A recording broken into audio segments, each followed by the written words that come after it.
Hi guys, this is Bethesda Star, i.e. Jane Celia. I'm a shamanic healer. I'm also a flower essence practitioner, a Reiki healer, and I'm also a targeted individual. If you're not familiar with that term, there's hundreds of sites now where you can look it up. There's also many YouTube videos, so I'm not going to go into it now. A lot of people that are watching this are probably targeted because I'm focusing on the spiritual side of targeting, and many of my talks are aimed at targeted individuals. And I will also say most of us are targeted in one way or another, whether it's chemtrails and fluoride or directed energy weapons. Most of us are being targeted in this world. So, my daughter's father was a demon. And I'm not talking about this because I think it's an exciting subject. It's a serious subject. And if you're a target, it's even more of a serious subject because they, and I'm not going to go into who they are in this video because it would take an hour, will do whatever they can to disable you financially, emotionally, physically. And since I talk about the spiritual side of things, demons are pretty much the spiritual side of things. In this particular case, this was a demon incarnate. And they do incarnate, and it usually happens at birth when there's trauma. There's trauma, or there's addiction, or there's problems in a relationship, serious problems, not just regular. So there's been many other demon experiences in my life. I wanted to start with that one. That was the major. It was the one that affected me the most in my life, and I never dreamed that was the case. In fact, I thought he was my dream guy.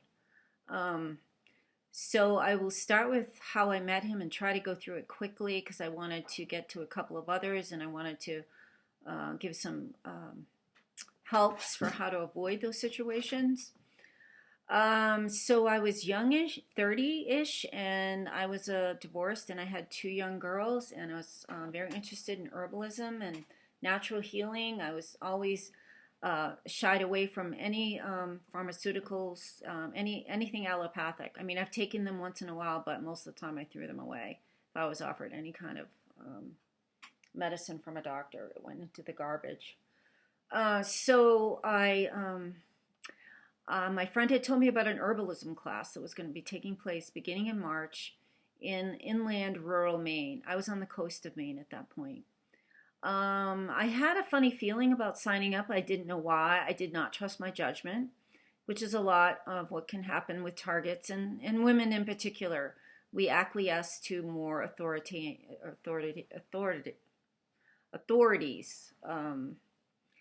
Whatever that may be, we have a hard time trusting our intuition, which is our power, which is the way we should be navigating through life, because our intuition has a lot more information than our intellect.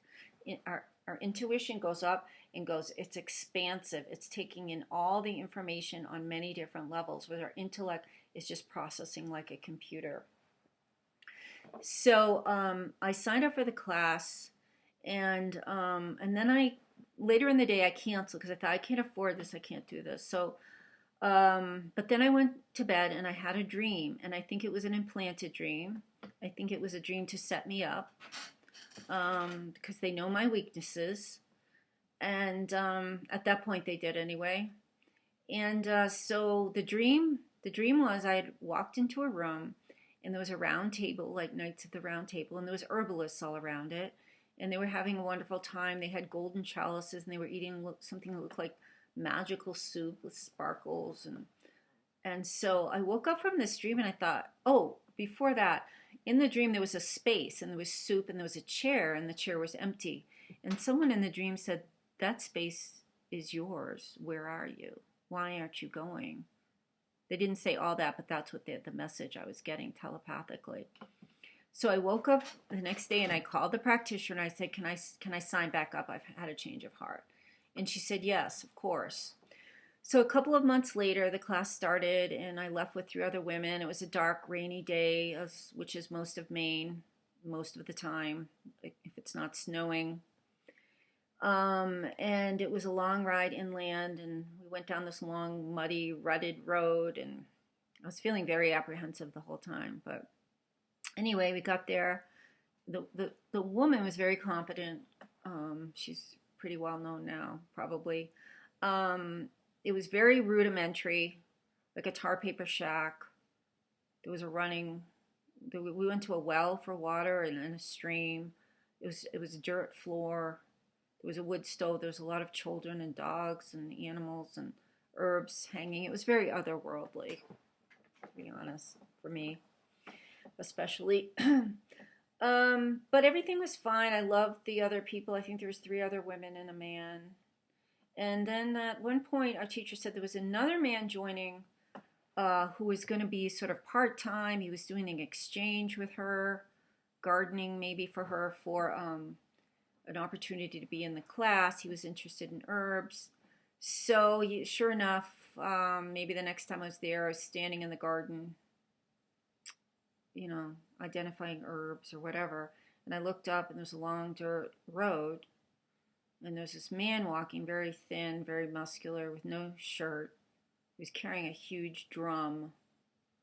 And he had walked 10 miles with it. And I think he had crystals. And, my interest was ignited because that was my go-to guy. Unfortunately, I was like a Tarzan. I'm Jane. Tarzan. Well, I grew up devoted to Bronte and the English writers, and I read Wuthering Heights constantly, and Heathcliff I thought was, the kind of guy I wanted. And anyway, Heathcliff's very dark. So he came walking up, and he didn't seem to really know how to talk very well. I don't know. And he was living in a bus, and he had tied himself to a tree all night, protesting with chains, protesting tree cutting. And there's just, I was a total rebel, so he appealed to that. And anyway, everyone else was moving away from him. I was moving in. They were disturbed. There was something disturbing. And I was moving in closer and closer. And he was giving me presents. And he would give me his coat when it was raining. And everyone else was standing out there with nothing. And we got closer and closer. And of course, we ended up in a romance. And it was a wild romance. And it is in my book. And it is part of Curses. Everything is on steroids. But it feels like you're living this incredible dream, and it's really you wake up from the dream pretty soon. So now I just went in and out of thinking really dichotomies, that he was a really bad guy to he was this incredible spiritual guy. So, and then slowly the more grounded I got, and then I was starting a formal shamanic training. I had a lot of natural shamanic skills surrounding my birth, and my early childhood was very shamanic. But I was now a formal student of shamanism, and I was identifying different energies. And after a while, I understood. And by then, I had had a baby with him, and I knew that he was a demon. And how was I going to get out of this? I didn't know. So he was a plant, I'm sure. He was planted in my path. And it took me a long time to get out of this. And it's only because of I became a shaman that I got out. Because I was able to journey into the spirit world and to disable some of his powers. Because he was working with other demons in the underworld. He was actually working with deceased Native Americans who were extremely angry like he was. He was a violent and angry person, and he worked with the same sun. So I was able to go with my power animals and spirit guides and disempower him. But the curse was strong, and I kept going back. And eventually, and this is all in my book, and this is a long period of time, which I clearly can't go into here.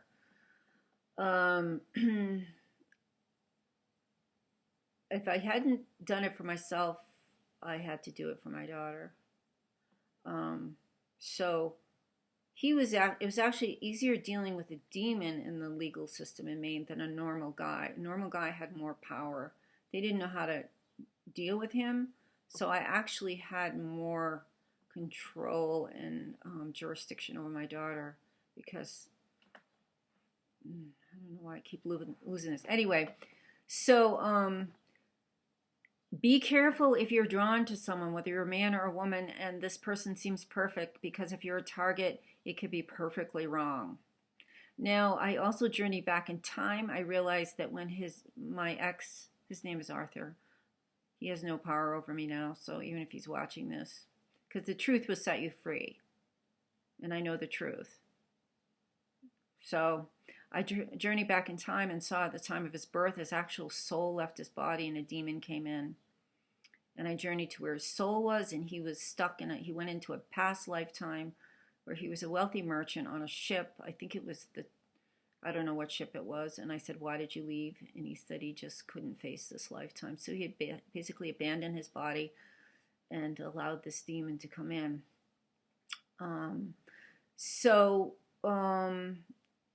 It seems like the most romantic thing. It seems like the most exciting. It can, if you're a target, they're going to make it seem like a pot of gold, like I've said in other videos. Be very, very careful. So that was the longest term, and my book goes into what exactly it means when someone is a demon incarnate, but I'm not going to. I'm just saying, be very careful of who you're attracted to and why. So I've had many other demon attacks, and I think they're all related to targeting. Some is maybe a year ago, the last serious. I was in a rural house in a desert, beautiful house, all brick floors, all handmade, timber, ceilings, and big picture windows, which I couldn't sleep next to. But so at that point, there was drone interaction in my life, and there was directed energy weapons. So I was sleeping inside next to a brick wall. And I know many of you know what I'm talking about, why I was sleeping there. I did have layers of protection on top. So I woke up, I had a very strange feeling around 4 in the morning, and it woke me up, and I saw that. I looked out the picture window, and there was a drone, like, so close. I couldn't even believe it. And I could sense the anger, and it can't be AI anger. It had to be a controller of the AI, that they had to be able to get at me because I was the center of this house and pretty well protected. So they'd come right down to the picture window. So I kind of stayed up against the brick wall until it left. And I was still really tired. I was a little bit uncomfortable. I felt something ominous as well going on. And so I went back to sleep, and I just could feel something moving in. And usually I'm right on target. I'm up and got my power. I'm in my power center. So I think I was just tired, and you get so tired from directed energy weapons. So I was going back to sleep, and I felt a pressure coming down on this protection I had until it was on my face, and I woke up and shoved all the protection off of me, and it was almost down on my face. It wasn't like hard, it was a slow pressure. So that was a demon trying to suffocate me. And for them to have enough power to press on a physical object and move it, that's pretty strong. So that was a power center for that demon, wherever that house is. I won't name it. There was something nearby that was fueling it, because normally I have more power. So that was the first time that particular incident happened with that demon. Maybe it was a week or so later. I was alone at night down there. I was cleaning, and I was going to leave, but I decided I still had an ominous feeling about the place, but I generally have a lot of protection. And I had, at some point or another, dismissed this might be a power center for negative, not positive. Something had happened there. That happens a lot. If there's been a war, if there's been disease, if there's been violence, negative energies draws power from there. So something must have happened in this area. So I tried to go to sleep. I did go to sleep. I think it was around 11. Same, lots of layers of metal protection. And I woke up with a start with them on my face. So again, they had pressed down and were trying to suffocate me again. I had enough strength. They have to have enormous, in fact, I've never known a demon to have enough strength that you can overpower an incarnate being. So that was pretty simple, but I was really, at that point, I was shaken up, which I don't get very often. And it was targeting because there's a woman there now that's fine. There's nothing there. That was sent. You know, I think they got pissed because they couldn't get in with the directed energy weapons, so they used another force. So I actually left that night. I stopped at this like cowboy bar. They were closing, but I just wanted human company, and it was dark, and the darkness in New Mexico is dark. It's beautiful. So, but I ended up leaving and going to another house, and I was okay. But if you don't know what you're doing, it could really scare you. If you don't have a lot of power, and everybody has it, every single person has shamanic roots. I did a master's thesis on shamanism, and one thing I learned was there's lineage. At one point in time, and every point on the planet, there's archaeological and anthropological evidence of shamans. So we all have this lineage. We are all shamans. It's just an esoteric name. Humans are shamans. It just got beaten out of us during the Inquisition and many other periods of time where religious, political, forces repressed, suppressed, and sometimes eliminated. These shamanic energies are returning. It's not anti-Christian. I'm sure Christ could do all of these things and much, much more. And he said to us, I can do this and so can you. It's nothing special. It's just being human. And I honestly believe that if everyone becomes empowered and we have an army of shamans, we can shut down this program because everything starts on the spiritual level. As above, so below. If you can reclaim your powers and we can journey together and we can untangle this web of this targeting. I think you should go ahead, do the affidavits, do the court, but it's like going at a snail's pace compared to the speed of light. So on Halloween, I had one sent at me. I was vulnerable. They'll do it too when you're vulnerable. I was a little sick. I was exhausted. It was the night we had moved.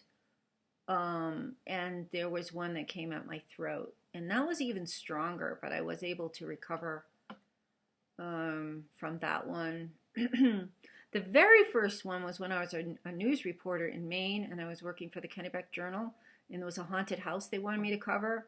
They sort of was doing it as a joke. It wasn't a joke. It was one of the worst energies I've ever felt in my life. I covered the story, and whatever it was, followed me home. So it took me about a week to get rid of him, and that's, part of my, I was often forced into situations I had to grow and expand and to keep myself and my daughter safe. So what did I name? About 5 instances. Those are the ones I could name. There may have been some very early in my life. I just didn't have a name for it. I'm encouraging all of you. I'm going to do a free YouTube series on shamanism. And I really encourage everyone to watch them. Eventually I'll take them off and I'll make them a fee. But I want all targeted individuals to have an opportunity to learn this for free because I think together we can shut down this program, starting on the spiritual level. So I really encourage you to watch it. I think I might start the first one today. If you're interested in flower essence, which heal your energy field, you can go to BethesdaStar.com, BETHESDA. There's other classes, and I can also give Reiki attunements. Please like, please share, please subscribe, please comment. If you have any questions about herbs for healing, about flower essence, about energy, please comment. I'm more than happy to answer. So blessing to all of you guys. I know what you're going through. Lots of love, and see you soon.